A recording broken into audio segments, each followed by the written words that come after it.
Hello बच्चों, कैसे हैं आप? और कैसी चल रही है आपकी पढ़ाई? ये तो बहुत अच्छी बात है कि हम लोग प्रतिदिन सुबह 9 बजे से 10 बजे अपनी कॉपी और कलम के साथ मेरा दूरदर्शन मेरा विद्यालय कार्यक्रम देखने के लिए तैयार रहते हैं, जहां क्लास 6 से 8 की पढ़ाई होती है और साथ-साथ कुछ अन्य रोचक जानकारियां भी हमें मिलती हैं। कार्यक्रम में बताई जा रही इम्पोर्टेंट पॉइंट्स को हम नोट भी करते हैं ताकि बाद में उनका रिवीजन कर सकें। और हाँ बच्चों, एक बात और, हम लोग जो भी चीजें मेरा दूरदर्शन मेरा विद्यालय कार्यक्रम में सीखते हैं उसका अध्ययन अपनी किताब में जरूर करें। इससे उन चैप्टर्स को हम पूरी तरह समझ पाएंगे। तो आज हम लोग सबसे पहले सुनेंगे बापू की पाती, जिसमें हम राष्ट्रपिता महात्मा गांधी के जीवन प्रसंग से जुड़ी बातों को सुनकर प्रेरणा पाते हैं। उसके बाद पढ़ाई करेंगे विज्ञान विषय की, जिसमें सबसे पहले क्लास 6 में पौधों को जानिए भाग 2 चैप्टर का अध्ययन करेंगे।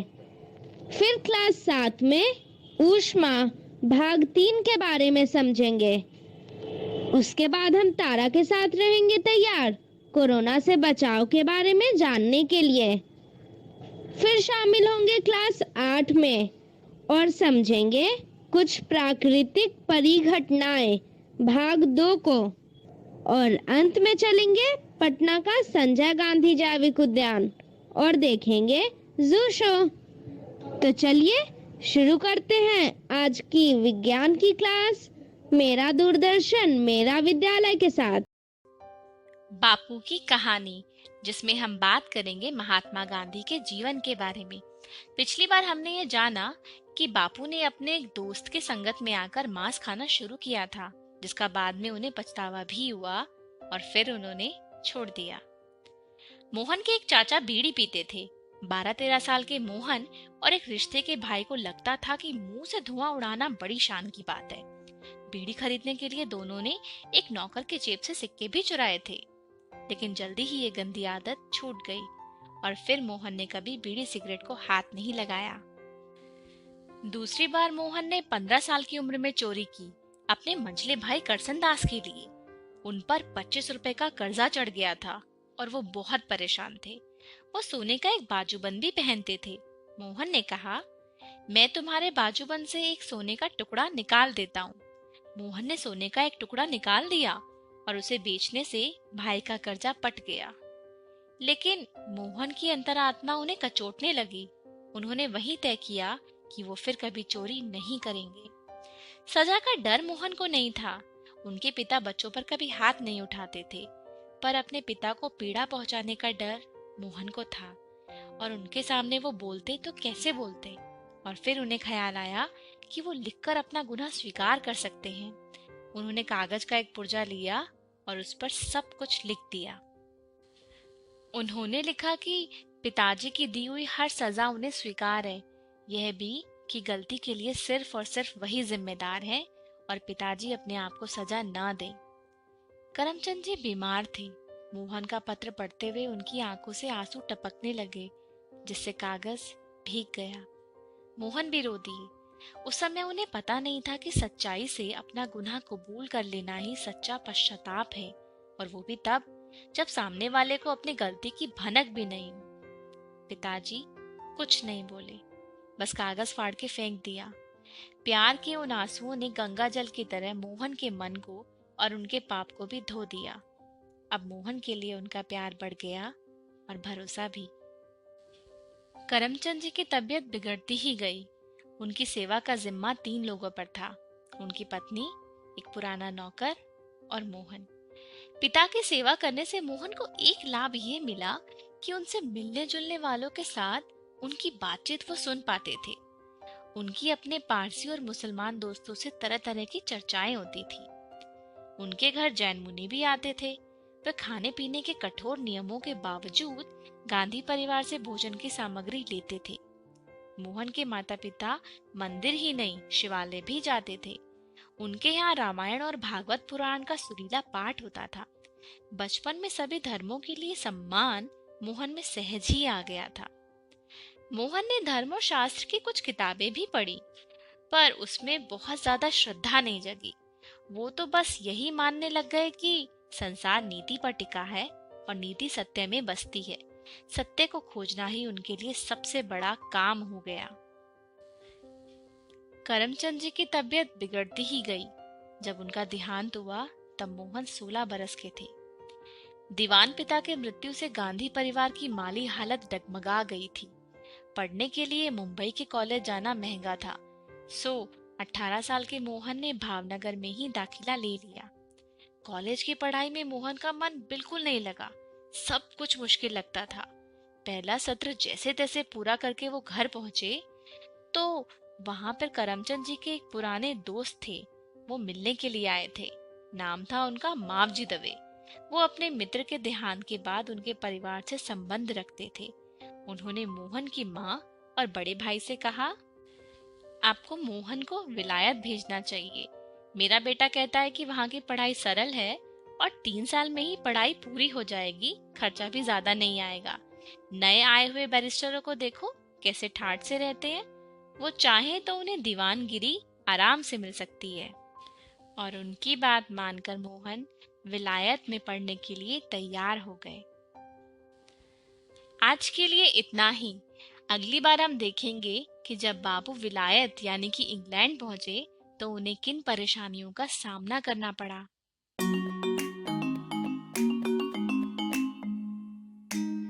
कल पार्क में पौधों के प्रकारों के बारे में चर्चा करने के बाद आज शाम को पुष्पा और पंकज सुंदर अंकल के बगीचे में मिलते हैं।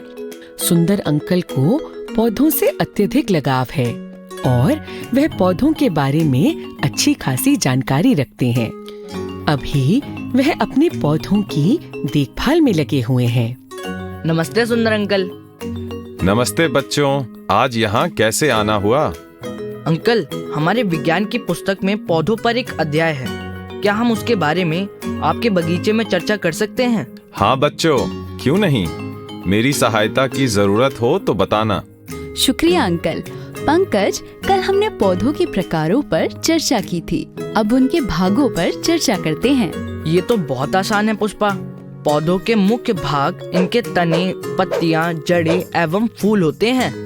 बिल्कुल ठीक। याद है, पौधों के प्रकारों की चर्चा करते समय हमने देखा था कि पौधों के हर प्रकार के तने अलग तरह के होते हैं। हाँ, पंकज, तना ही वह भाग है जो पौधों की ऊपरी संरचना को सहारा देता है।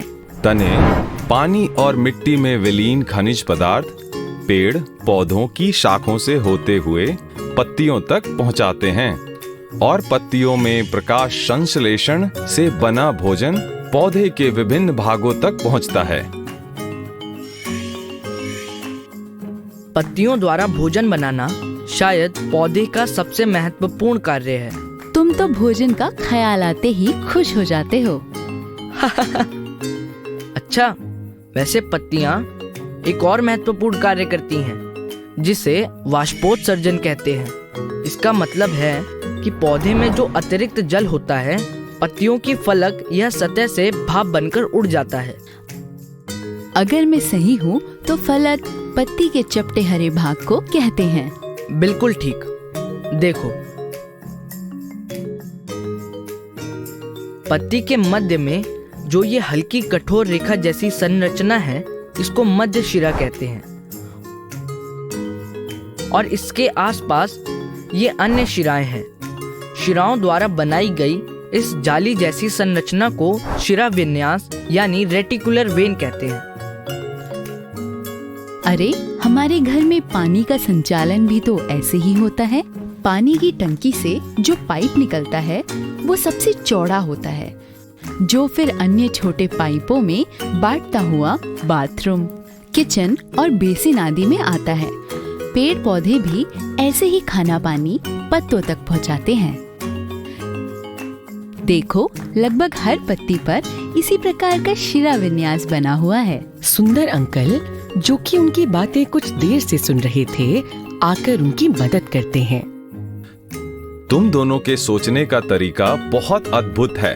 अब मैं भी कुछ बताता हूँ। ये देखो, घास की पत्तियां। ये पेड़ों की पत्तियों से अलग होती हैं। ये पतली लेकिन लंबी पत्तियां हैं और इनका शिरा विन्यास समांतर है। अरे, ये बात तो हमने सोची ही नहीं थी अंकल। क्या आप इनके बारे में कुछ और रोचक बात जानते हैं? रुको 1 मिनट। सुंदर अंकल ध्यान से एक घास के पौधे को जड़ समेत उखाड़ लेते हैं। फिर एक ऐसे पौधे को उखाड़ते हैं जिसकी पत्ती पर जालिका रूपी शिरा विन्यास यानी कि रेटिकुलर वेन होता है। बच्चों, ये देखो, घास जैसे पौधे जिनका शिरा विन्यास समांतर होता है। इनकी जड़ें रेशेदार होती हैं और जिन पौधों की पत्तियों का शिरा विन्यास जालिका रूपी होता है, उनकी जड़ें ऐसे मूसला जड़ें होती हैं। अंकल, ये तो बहुत ही बढ़िया जानकारी है। जड़ें भी पौधों का बहुत ही महत्वपूर्ण भाग होती हैं। ये जमीन में मौजूद पानी और उसमें विलीन खनिज पदार्थों को सोख लेती हैं, जो तने से होकर पौधे के हर भाग तक पहुंच जाता है। इसके अलावा जड़ें पौधों की नींव की तरह भी काम करती हैं। ये पौधे को मिट्टी में जकड़ कर रखती हैं। बिल्कुल सही। हमने सारी जरूरी भागों की बातें कर ली, सिवाय पुष्पों के। पुष्पा, तुम्हारे तो नाम का ही मतलब फूलों जैसी होता है ना। तुम फूलों के बारे में क्या क्या जानती हो? हाँ, यही मतलब है मेरे नाम का। इसलिए मुझे हमेशा से ही फूल बहुत पसंद है। ये कितने सारे चटक रंगों में खिलते हैं और खूबसूरत होते हैं। इनकी खुशबू भी कितनी प्यारी होती है। हाँ, क्योंकि इनकी खुशबू और रंगों से मधुमक्खियों और तितलियों जैसे कीट इनकी तरफ आकर्षित होते हैं, जो फूलों के रस का सेवन करते हैं। मधुमक्खियाँ तो फूलों के रस से शहद भी बनाती हैं। हाँ, शहद कितना स्वादिष्ट होता है। वैसे अब तो मुझे भी भूख लग गई। चलो चलकर कुछ फल खाते हैं। हाँ, मेरे पेट में तो कब से चूहे दौड़ रहे हैं। शाबाश बच्चों, अब तुम दोनों ने पौधों पर इतने अच्छे से चर्चा की है, तो फलों का सेवन तो बनता है। चलो, मैं तुम्हें अपने बागीचे के स्वादिष्ट फल खिलाता हूँ। ऊष्मा भाग 3।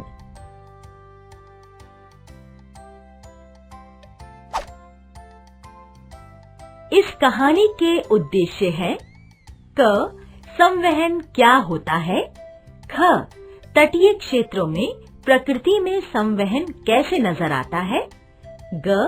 हम अलग अलग मौसम में अलग अलग प्रकार के कपड़े क्यों पहनते हैं?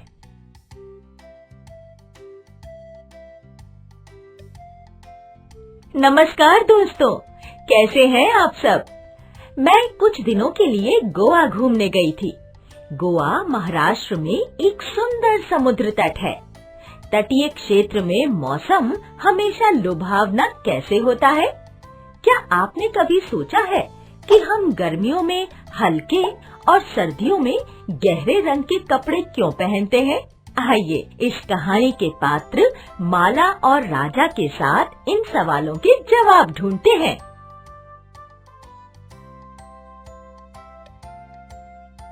माँ, मुझे नहाने के लिए पानी चाहिए। क्या आप मेरे लिए पानी गर्म कर देंगी? हाँ राजा, कुछ देर रुको, पानी गर्म होने में थोड़ा समय लगेगा। अरे माँ, ये ज्वाला के पास वाला पानी जल्दी गर्म होता है ना? हाँ राजा। और फिर सारा पानी एक साथ गर्म हो जाता है। जैसा तुमने कहा कि ज्वाला के पास वाला पानी पहले गर्म होता है और वो ऊपर उठता है और आसपास का ठंडा जल उसकी जगह ले लेता है। फिर वो पानी गर्म होता है और ऊपर उठ जाता है। ऐसा तब तक चलता रहता है जब तक सारा पानी गर्म हो जाता है। इसे संवहन यानी कन्वेक्शन कहते हैं। माँ, क्या ये भी चालन यानी कंडक्शन जैसे ऊष्मा के स्थानांतरण की प्रक्रिया है? हाँ, सही बोले तुम राजा। संवहन तरल पदार्थ और वायु में होता है। हवा भी तो सूर्य की ऊष्मा से गर्म होती है, तो क्या वह भी गर्म होकर ऊपर उठती है? चलो क्यों ना एक प्रयोग करें। हमें इन चीजों की जरूरत पड़ेगी। एक कांच की खुली शीशी, एक मोमबत्ती, एक अगरबत्ती। हमें कार्डबोर्ड के गोल टुकड़े पर 2 छेद करने पड़ेंगे, टेप और माचिस। चलो अब इस मोमबत्ती को जलाकर उसके ऊपर ये कांच की खुली शीशी को इस प्रकार रख दो। अब ये कार्डबोर्ड के गोल टुकड़े को ऐसे इसके ऊपर टेप से जोड़ दो। ये ध्यान रहे कि एक छेद बिल्कुल मोमबत्ती की लौ के ऊपर हो। अब इस दूसरे छेद पर ये अगरबत्ती जला के ऐसे रखो। चलो अब देखते हैं कि क्या होता है। अरे ये देखो, इस तरफ से अगरबत्ती का धुआं बाहर आ रहा है। हाँ, पर अगरबत्ती का धुआं अंदर कैसे गया? सोचो। मोमबत्ती के पास वाली गर्म हवा बाहर आ रही है और उसकी जगह पर अगरबत्ती के पास वाली ठंडी हवा दूसरे छेद से अंदर जा रही है। हाँ, और फिर वही हवा गर्म होकर मोमबत्ती के ऊपर वाले छेद से बाहर आ रही है। बहुत अच्छा बच्चों। इसका मतलब है कि गर्म हवा ऊपर उठती है और उस खाली जगह पर ठंडी हवा जगह बना लेती है।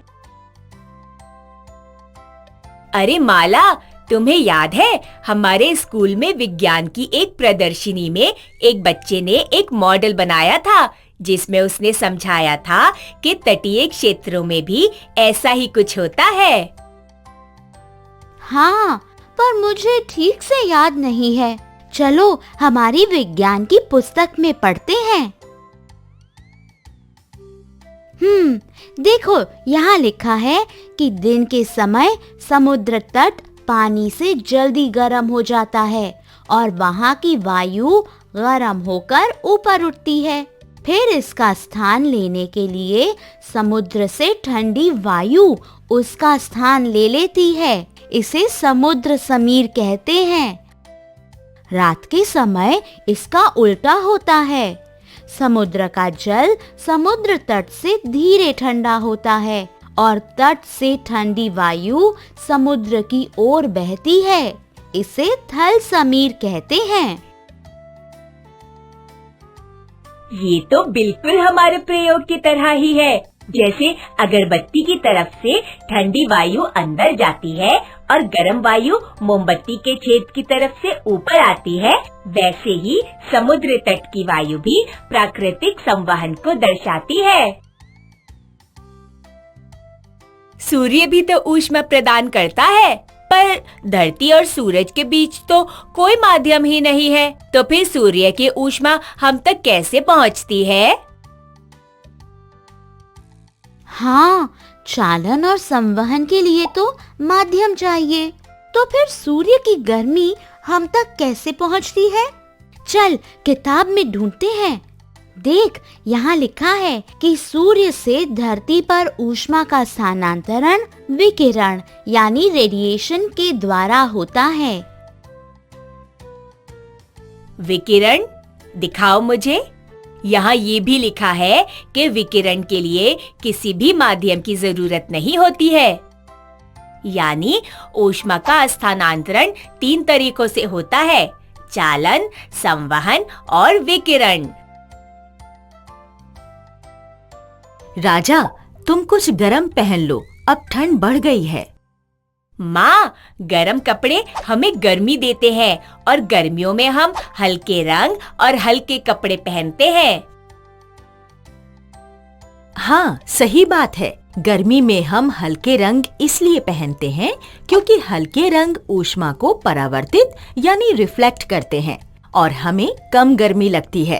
पर गहरे रंग के कपड़े ऊष्मा को अवशोषित यानी अब्सॉर्ब करते हैं, इसीलिए हमें ठंड कम लगती है।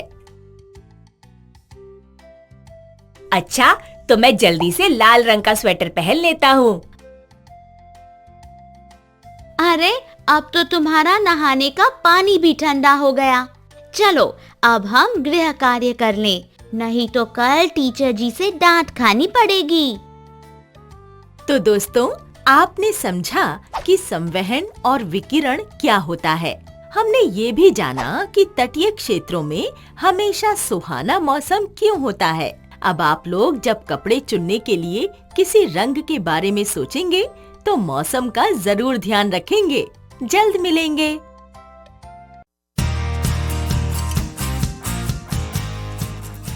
तारा, तारा, तारा। अरे तारा, तुम चादर के नीचे हो क्या? क्या हुआ तारा, तुम यहां क्यों छुपी हो? और तुम्हारा शेरू वहां पड़ा हुआ है, कोई नया खेल है क्या? अब्बा, मुझे डर लग रहा है। क्यों तारा? अब्बा, शेलू तो बाहर किसी देश से बनकर आया है। मुझे डर है कहीं उसे कोरोना तो नहीं है। हाँ? और फिर मैं टिंकू से फोन पर बात कर रही थी, अपने बेस्ट फ्रेंड से, तो उसने छींक दिया। हेलो टिंकू, मेरे प्यारे दोस्त। हेलो तारा, मेरी पक्की दोस्त। मुझे तुम्हारी बहुत याद।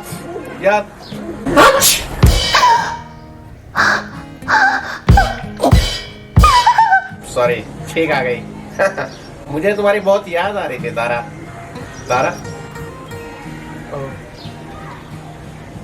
कट गया।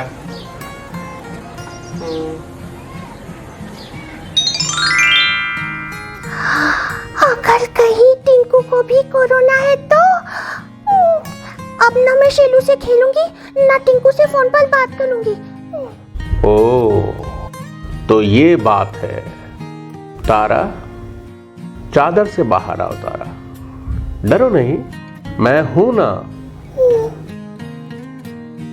तारा, कोई दूसरे देश या जगह से आया है, इसका मतलब ये नहीं कि उसे कोरोना है।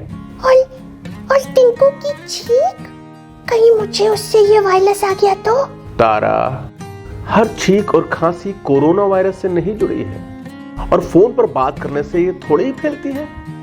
इधर उधर की बातों में आके तुम अपने साथ या दूसरों के साथ भेदभाव मत करो तारा। भेदभाव मतलब पापा? मतलब ये कि गलत ना होने पर भी किसी को दोष देना या उसके साथ बुरा बर्ताव करना, उसे भेदभाव कहते हैं तारा। अब्बा, याद है एक बार टीचर ने मुझे डांटा था, जबकि मेरी गलती भी नहीं थी, तो मुझे कितना बुरा लगा था। कहीं शेलू को और टिंकू को भी वैसे ही तो नहीं लग रहा? हाँ तारा, बिल्कुल वैसा ही लग रहा होगा, उन्हें बहुत बुरा लग रहा होगा। अच्छा तारा, ये बताओ, अगर किसी की तबीयत खराब हो तो हम क्या करते हैं? हम उनकी देखभाल करते हैं, उन्हें खुश रखने की कोशिश करते हैं, ताकि वो जल्दी जल्दी ठीक हो जाएं, है ना? बिल्कुल ठीक। पर सोचो तारा, अगर हम दूसरों से भेदभाव करेंगे तो वो इसके डर से बातें छुपाएंगे, इलाज के लिए नहीं जाएंगे, इससे कोरोना वायरस और भी फैलेगा। मैं समझ गई अब्बा।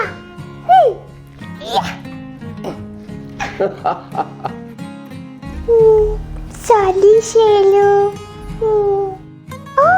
मैं टिंकू को भी फोन करके सॉरी बोलूंगी। हेलो मेरे प्यारे दोस्त Tinku. Hello Tara. I am sorry, मैंने डर के जल्दी में फोन कट कर दिया था। कोई बात नहीं तारा, हम लोग पक्के दोस्त हैं ना।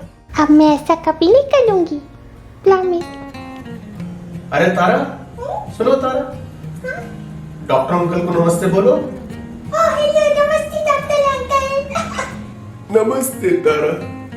अरे क्या हुआ, आप ऐसे उदास क्यों हैं? अरे कुछ कुछ नहीं, आजकल कुछ लोग डॉक्टर्स और ऐसे तमाम लोगों के साथ भेदभाव कर रहे हैं जो कोरोना से सबको बचाने में लगे हुए हैं। पर ये तो गलत है। आप और आपके जैसे सभी लोगों को तो थैंक यू बोलना चाहिए। तारा, काश सब लोग तुम्हारी तरह सोचते। दोस्तों, कहीं आप तो किसी के साथ भेदभाव नहीं कर रहे हैं ना?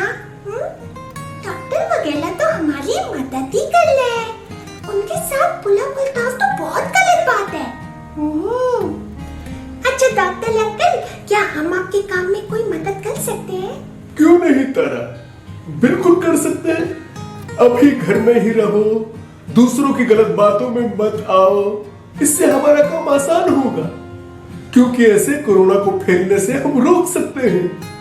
Okay doctor uncle, bye bye. तुम ये सामान लेकर कहाँ जा रही हो तारा?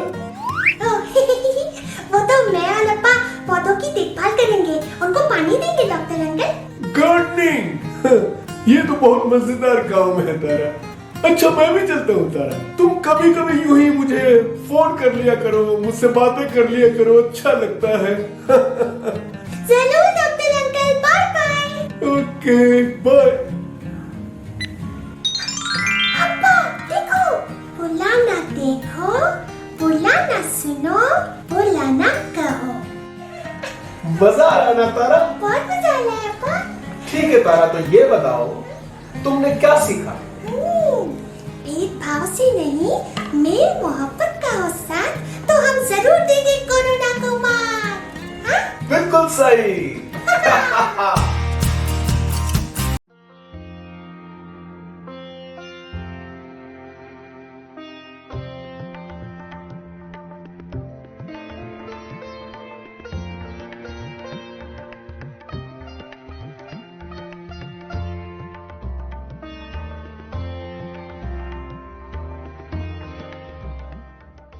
सानिया एक 13 साल की जिज्ञासु शहर की लड़की कक्षा 8 में पढ़ती है।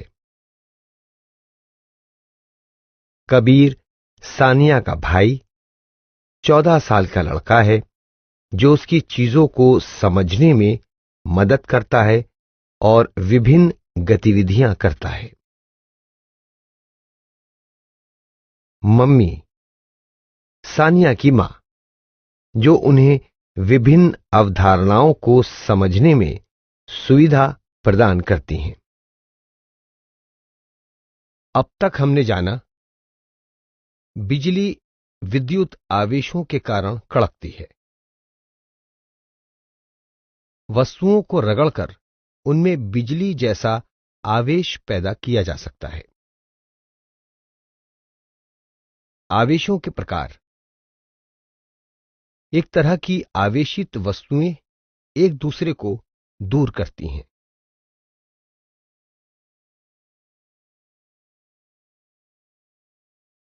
भिन्न प्रकार की आवेशित वस्तुएं एक दूसरे को आकर्षित करती हैं।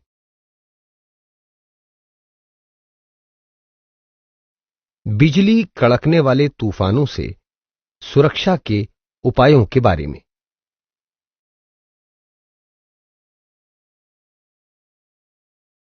मम्मी, देखो, कई शहरों में भूकंप की खबरें आ रही हैं। तस्वीरें देखकर ही अंदाजा लग जाता है कि इस भूकंप से कितनी भयानक तबाही हुई होगी। हाँ, इन दिनों मैं भूकंप के विषय में विद्यालय का एक प्रोजेक्ट कर रही हूँ। देखो, मैंने अखबारों से भूकंप की कुछ तस्वीरें इकट्ठा की हैं। देखो, इन तस्वीरों में भी देख सकते हैं कि ये भूकंप बड़े बड़े भवनों,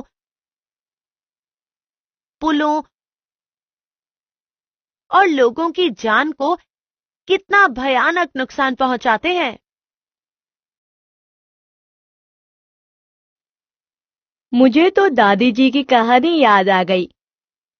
तुम्हें याद है ना, पृथ्वी किसी सांड के एक सींग पर टिकी है और जब सांड इसे दूसरे सींग पर ले जाता है तो भूकंप आता है। हाँ, पहले लोगों को भूकंप का सही कारण नहीं पता था, इसलिए इस तरह की कहानियों पर विश्वास करते थे। असल में कारण तो कुछ और ही है। तो क्या तुम भूकंप का सही कारण बता सकती हो? मैंने पढ़ा था कि पृथ्वी के भीतर की सबसे ऊपरी सतह में गहराई तक उथल-पुथल के कारण भूकंप आते हैं। दोस्तों, क्या आप मुझे बता सकते हैं कि इस परत को क्या कहते हैं? इसके लिए आप 2 मिनट का समय ले सकते हैं।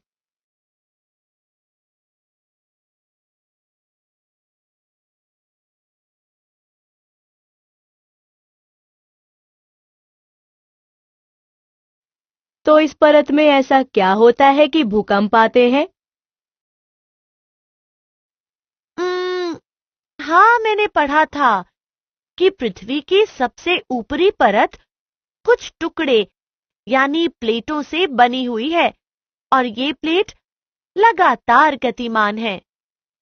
मुझे लगता है कि जब ये प्लेटें एक दूसरे से टकरा जाती हैं या एक दूसरे से रगड़ खाती होंगी, तो एक कंपन या झटका पैदा होता है।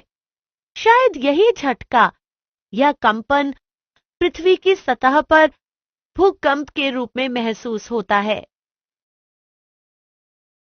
बहुत अच्छी सानिया, ठीक कहा।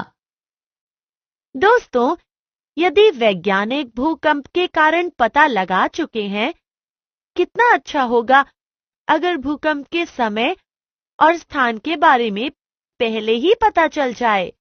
क्या ऐसा संभव है? क्या तुम जानती हो कि भूकंप के और भी कई कारण हो सकते हैं? अच्छा हाँ, ज्वालामुखी के फटने से भी भूकंप तरंगे पैदा हो सकती हैं। दोस्तों, क्या और भी कोई कारण हो सकता है? बताइए। हाँ, लेकिन ज्यादातर भूकंप प्लेटों की गति के कारण ही होते हैं। जहाँ प्लेटों की सीमाएं कम क्षेत्र में होती हैं, वहाँ भूकंप आने की संभावना ज्यादा होती है। अच्छा, हाँ, ये तो भूकंप क्षेत्र वाली बात हुई ना? कश्मीर, राजस्थान जैसे क्षेत्र वह भूकंप क्षेत्र हैं जहां भूकंप की बहुत अधिक संभावना होती है। किसी भूकंप की शक्ति की मात्रा को कैसे मापते हैं, बताओ? हाँ, रिक्टर पैमाने से मापते हैं। मैंने सुना था कि रिक्टर पैमाने पर 7 से अधिक वाले भूकंप बहुत विनाश कर सकते हैं। तो क्या तुम किसी ऐसे उपकरण के बारे में भी जानती हो जिससे ये पता लगाया जा सके कि कोई भूकंप कितना नुकसानदायक हो सकता है? क्या नाम है उस उपकरण का? बताइए। उस उपकरण को भूकंप लेख ही कहते हैं। इस यंत्र के साथ एक पेन भी जुड़ा होता है। हाँ, मुझे भी याद आया। यही पेन नीचे कागज पर भूकंप की तरंगों को रिकॉर्ड करता रहता है। इन्हीं तरंगों का अध्ययन करके वैज्ञानिक भूकंप की शक्ति का अनुमान लगाते होंगे। सानिया, भूकंपों की भविष्यवाणी तो नहीं की जा सकती, लेकिन हमें हर समय अपने बचाव के लिए तैयार तो रहना ही चाहिए। हाँ, हमें भूकंप का सामना करने के लिए तैयार तो रहना ही चाहिए। जैसे भूकंप प्रभावी क्षेत्रों में भवन भी इस तरह की सामग्री से बनाए जाते हैं कि यदि ढांचा गिर भी जाए तो अधिक नुकसान न हो। घरों को बनाते समय और भी कई बातों का ध्यान रख सकते हैं। जैसे भूकंप से कई बार आग लगने का भी डर होता है, इसीलिए इमारतों में अग्निशमन यंत्र होना चाहिए। अच्छा, मान लो अभी यहां भूकंप के झटके लगने लगे, तो तुम क्या करोगी? दोस्तों, आपने विद्यालय में भूकंप से बचाव के उपायों के बारे में जरूर पढ़ा होगा, तो आप भी मेरी मदद कीजिए। सबसे पहले हमें किसी मेज के नीचे छुपकर अपनी सुरक्षा करनी चाहिए। अपने सिर को किसी सुरक्षित चीज के नीचे बचा लें तो अच्छा रहेगा। भारी वस्तुओं से दूर रहना चाहिए, वे हमारे ऊपर गिर सकती हैं। और क्या उपाय हो सकते हैं, आप भी पता लगाइए। सही कहा तुमने। ये सब उपाय तो तब काम आएंगे जब आप घर के अंदर हो। यदि आप घर से बाहर हो तो क्या करेंगे? हमें किसी खुली जगह पर खड़ा होना चाहिए ताकि भूकंप में कोई इमारत या पेड़ के नीचे दबने से बच सकें। हाँ, वहां खड़े रहने की बजाय जमीन पर लेट जाना बेहतर होगा। भूकंप के समय बिजली के तारों से भी दूर रहा जाए तो बेहतर होगा। दोस्तों, भूकंप से बचाव के लिए और किन बातों का ध्यान हमें रखना चाहिए, कौन सी सावधानियां बरतनी चाहिए, पता लगाइए। सारांश। आज हमने जाना भूकंप भूमि में प्लेटों की गति के कारण आते हैं। भूमि में होने वाले विस्फोट जैसे ज्वालामुखी के कारण आते हैं। भूकंप शक्ति को रेक्टर पैमाने पर मापा जाता है। भूकंप लेखी उपकरण से भूकंप की तीव्रता का अनुमान लगाया जा सकता है। भूकंप से बचाव के लिए हमें कुछ सावधानियां बरतनी चाहिए। मेज के नीचे छिपना, खुले मैदान में जाना, बिजली तारों व भारी सामान से दूर रहना चाहिए। तो बच्चों, जैसा कि मैंने पहले ही बताया था कि आज हम लोग शुरू करेंगे जू शो। तो चलिए शुरू करते हैं।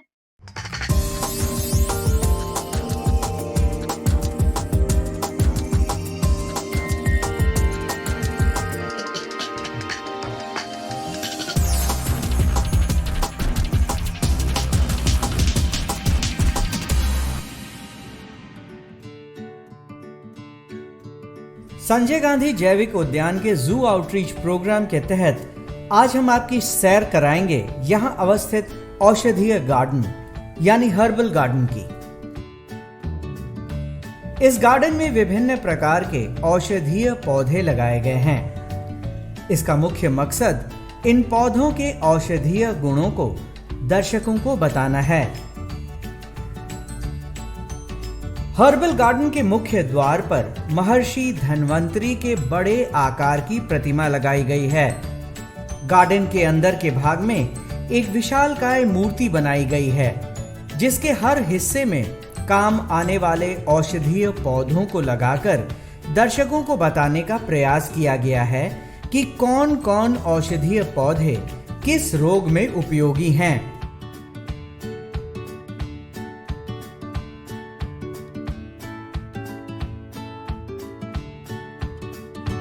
पटना जू में वनस्पति परिक्षेत्र में एक सेक्शन बनाया गया है जिसमें अलग अलग तरह के गार्डन्स के बारे में जिक्र है।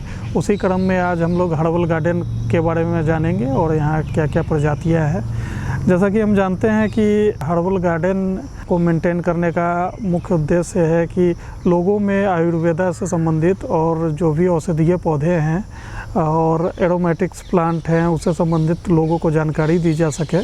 प्राचीन काल में जो आयुर्वेदा था ये हमारे एक जीवन पद्धति में शामिल था और जो भी हमारे गांव या देहात के लोग होते हैं या पुराने लोग हैं वो अपने जीवन में प्रतिदिन बहुत तरह के ऐसे पौधों का यूज करते हैं डेली इसमें, जिससे अलग अलग फ़ायदा होती है। लेकिन धीरे धीरे ऐसा देखा गया कि इस ट्रेडिशनल नॉलेज का क्षरण होता जा रहा है। जो आगे आने वाली नई पीढ़ी है उनको इस बारे में जानकारी नहीं है।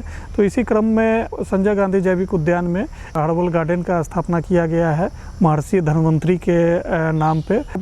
हमारा हर्बल गार्डन है पटना जू का, इसमें बहुत से प्रजाति के स्पीसीज पौधे इसमें लगाए गए हैं, जैसे सर्पगंधा, सुगंधा, इसके अलावा मुस्तक हैं, अस्परागस हैं, स्टीविया हैं और भी बहुत तरह के प्लांट्स लगाए गए हैं और उनके यूजेज के बारे में भी बताया गया है। यहाँ 60 से अधिक प्रजाति के औषधीय पौधों को आप एक ही स्थान पर देख सकते हैं। ये है सर्पगंधा, जिसका उपयोग उच्च रक्तचाप और अनिद्रा के लिए किया जाता है। यहाँ आप कई प्रकार के तुलसी के पौधों को देख सकते हैं जो इम्यूनिटी और रेजिस्टेंस बढ़ाने के लिए काम करते हैं। तुलसी के औषधीय गुणों का आयुर्वेद में अधिक महत्व है। यहाँ आप श्याम तुलसी और आम तौर पर पाए जाने वाले तुलसी पौधों के अलावा लवंग तुलसी और कर्पूर तुलसी के पौधों को भी देख सकते हैं। भृंगराज का संपूर्ण पौधा उपयोगी है, जो बालों के लिए और आंख संबंधी बीमारियों में उपयोग किया जाता है। सदाबहार का संपूर्ण पौधा मधुमेह में लाभकारी होता है। एलोवेरा, जिसे हम घृत कुमारी के नाम से भी जानते हैं, पेट के लिए अति उपयोगी माना जाता है। इस गार्डन में पौधों की जानकारी लेने हजारों की संख्या में दर्शक आते हैं। बिहार सरकार के औषधि निदेशालय की ओर से उद्यान में दर्शकों को औषधीय उपचार की जानकारी भी दी जाती है और इसके लिए यहाँ चिकित्सक को प्रतिनियुक्त किया गया है। औषधीय पौधों का एक अनोखा संग्रह है। यहाँ 60 से भी अधिक प्रजाति के पौधे हैं, जो कि सब पौधे अपने रूप और गुण के कारण काफ़ी लाभदायक है और अपने आप में एक अलग पहचान है। आज के प्राचीन युग में इन औषधीय पौधों का काफ़ी उपयोग किया जाता रहा है और फिर से एक प्रचलन चली है कि लोग आयुर्वेद की ओर बढ़ रहे हैं और संजय गांधी जैविक उद्यान इन औषधीय पौधों को बहुत ही अच्छे तरह से संजो कर रखा हुआ है और यहाँ पौधे पर काफ़ी ध्यान दिया जाता है, किस पौधे को कब पानी चाहिए, कब इसमें कोड़नी चाहिए, कब निकौनी चाहिए, कितना पानी चाहिए, इन सब चीज़ों का ध्यान रखा जाता है। 60 से भी ऊपर प्रजाति के यहाँ पौधे हैं, जैसे लाजवंती हो गया, खस हो गया, अश्वगंधा हो गया, शंख पुष्पी हो गया, वन हल्दी हो गया और सभी पौधे कहीं ना कहीं से हमारे शरीर को स्वस्थ रखने में काफ़ी लाभदायक हैं। आज की कड़ी में बस इतना ही। कल फिर मिलेंगे जू शो के एक और एपिसोड के साथ। तब तक के लिए नमस्कार।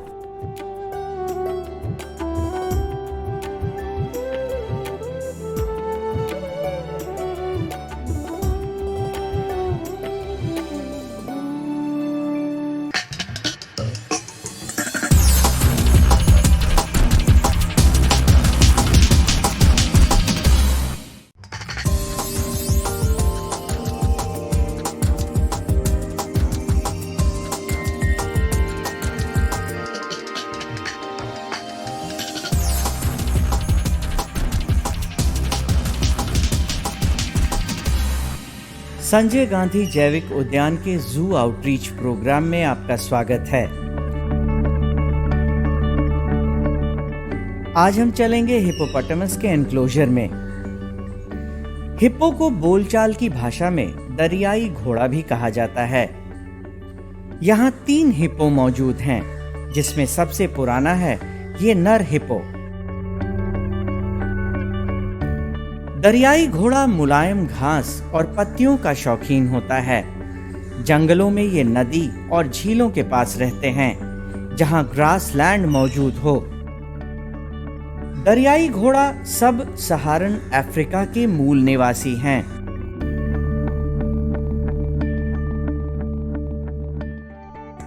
हिप्पो का जन्म पानी में होता है और जन्म के समय ये 35 से 55 किलोग्राम के होते हैं। एक वयस्क नर हिप्पो का वजन 1500 से 3200 किलोग्राम तक हो सकता है।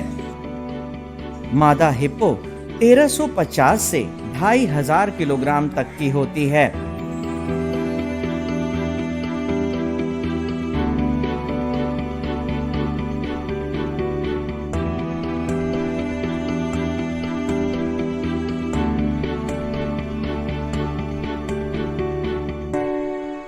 दरियाई घोड़ों की औसत ऊंचाई 130 से 165 सेंटीमीटर तक होती है और दरियाई घोड़ा औसतन 40 सालों तक जीवित रहता है।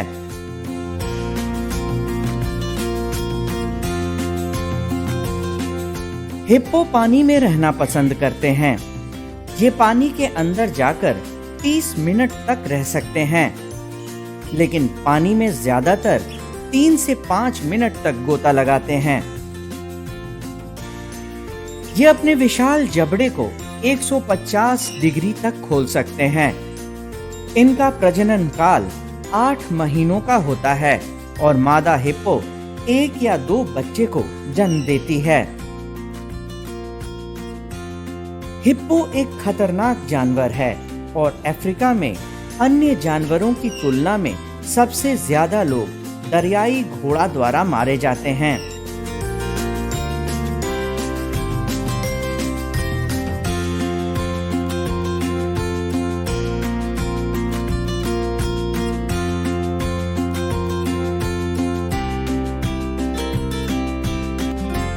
हिप्पो समूह में रहना पसंद करते हैं। एक नर के साथ 2-3 मादा भी चिड़ियाघरों में रखी जाती हैं। दुनिया भर में दरियाई घोड़ों की संख्या 1.5 लाख से अधिक है। हिप्पोपोटामस का साइंटिफिक नेम हिप्पोपोटामस एम्फिबियस है। पटना जू में दरियाई घोड़ा दर्शकों के लिए आकर्षण का केंद्र है।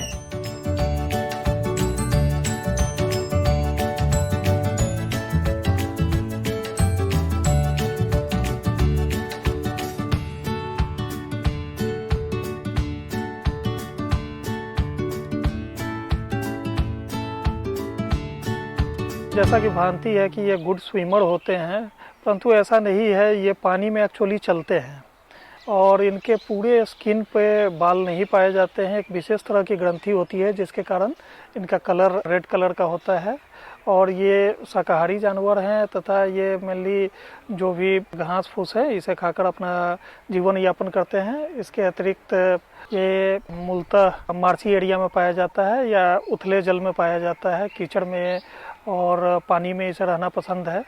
और इसकी लंबाई लगभग 12 से 13 फीट तक होती है और ऊंचाई 5 फीट तक होती है। पटना जू में इनकी संख्या अभी 4 है, जिसमें 2 मेल हैं और 2 फीमेल हैं।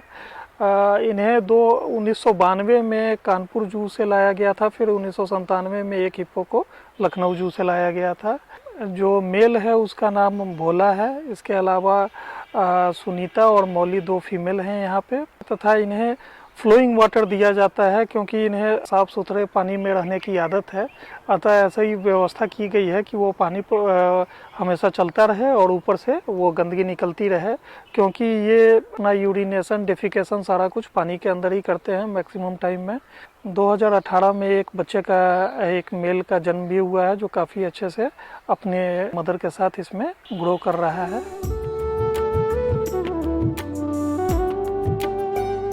दुनिया भर के चिड़ियाघरों में जहां ये मौजूद हैं, दर्शक इसे खूब पसंद करते हैं।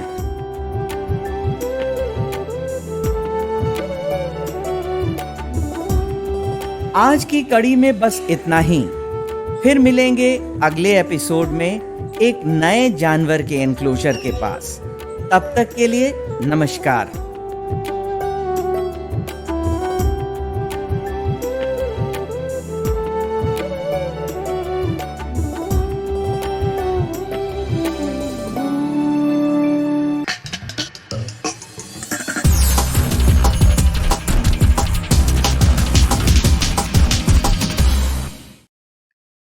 तो आशा करती हूँ बच्चों आज के एपिसोड में आपने जरूर कुछ नया सीखा होगा। आप अपने विचार हमें स्क्रीन पर दिए गए व्हाट्सएप नंबर 9431043527 या ईमेल आईडी bepcddprogram@gmail.com पर भेज सकते हैं। और हाँ, आप मेरा दूरदर्शन मेरा विद्यालय कार्यक्रम को कभी भी बिहार शिक्षा परियोजना परिषद के YouTube चैनल पर देख सकते हैं। इसके लिए सर्च करें BEPC मेरा दूरदर्शन मेरा विद्यालय और कार्यक्रम को देखें, इम्पोर्टेंट पॉइंट्स को नोट करें और क्वेश्चंस हल करें। इसके अलावा इसके सारे एपिसोड बिहार शिक्षा परियोजना परिषद की वेबसाइट पर डिजिटल लर्निंग सेक्शन में भी उपलब्ध है। विजिट करें www.bepcssa.in। और आपको तो पता ही है कि आप खुद से लिखी कविताएं, कहानियां, पेंटिंग्स या इनके 2 से 3 मिनट के वीडियो भी हमें स्क्रीन पर दिए गए व्हाट्सएप नंबर या ईमेल आईडी पर अपना नाम, कक्षा, विद्यालय का नाम, प्रखंड और जिले के नाम के साथ भेज सकते हैं। हम चुने गए एंट्रीज को आने वाले एपिसोड में प्रसारित भी करेंगे। तो घर पर रहें, पढ़ते रहें, बढ़ते रहें। मिलते हैं अगले एपिसोड में। बाय बाय बच्चों।